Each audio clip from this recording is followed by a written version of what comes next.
විෂය නිර්දේශයට කොටු වුණු අධ්‍යාපන ක්‍රමයක් ඇතුලේ ඉන් එහාට ගිහිල්ලා හිතලා වැඩක් කරනවා නම් ඇත්තටම ඒ දරුවා බොහොම විශේෂයි. එහෙම විශේෂ දියණියක් ඉන්න තැනකට තමයි ආවේ. මම කැමතියි ඔබෙන් දැනගන්න පාසල, වයස, ඒ සියලු විස්තර. මගේ නම සුගාමි ගුණවර්ධන. මගේ පාසල සිරිමාව බණ්ඩාරනායක විද්‍යාලය. මට දැන් අවුරුදු 18යි වයස. ඒ වගේම පුතේ මේ නිර්මාණය මොකක්ද? අපි කැමතියි දැනගන්න මේක මොකක්ද? කොහොමද මේ නිර්මාණය කරේ? මේන් ඔබ බලාපොරොත්තු වෙන්නේ මොකක්ද? මේ හැම දෙයක්ම අපි කියමු. මේකේ නම තමයි automated rain wind and snow protective device එක. මේ device එකෙන් වෙන්නේ sudden rainfall හරි ගොඩක් හුළඟ තියෙන වෙලාවට හරි හිම වැටෙන වෙලාවට හරි මේක automatically cover එකක් deploy කරනවා. ඊට පස්සේ ඒ weather condition එක settle වුණාන් පස්සේ ආයෙ මේ cover එක automatically retract වෙනවා. එතකොට අපිට මේ device එක charge කරලා එළිය තියලා යන්න පුළුවන් කිසි ප්‍රශ්නයක් නැහැ.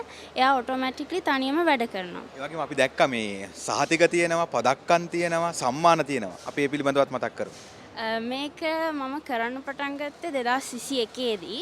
මේක පළවෙනියටම දාපු කම්පිටිෂන් එක තමයි ශ්‍රී ලංකා නවනිපැයුම් කොමිසම මගින් කරපු yield competition එක. young inventor entrepreneur lead development competition එක. ඒකෙන් මට first place ලැබුණා. ඒක තමයි අත්‍තරම මට ගොඩක් මේක ඉස්සරහට කරගෙන ඉන්ස්පිරේෂන් එක වගේ එක හම්බුනේ. මේ වෙනස් විදියට හිතපු අපේ එක දියණියකගේ නිර්මාණයක්. මේ වගේ නිර්මාණ 100 ගණනක් ඔබට බණ්ඩාරනායක සම්මන්ත්‍රණ ශාලා පරිශ්‍රයේ සිරිමාවෝ ප්‍රදර්ශන භූමියට ආවොත් දැක බලා ගන්න පුළුවන්. පරක්කු වෙන්න එපා. හෙට දිනයත් ඔබ වෙනුවෙන් විවෘතයි. අනිවාර්යයෙන්ම පැමිණෙන්න.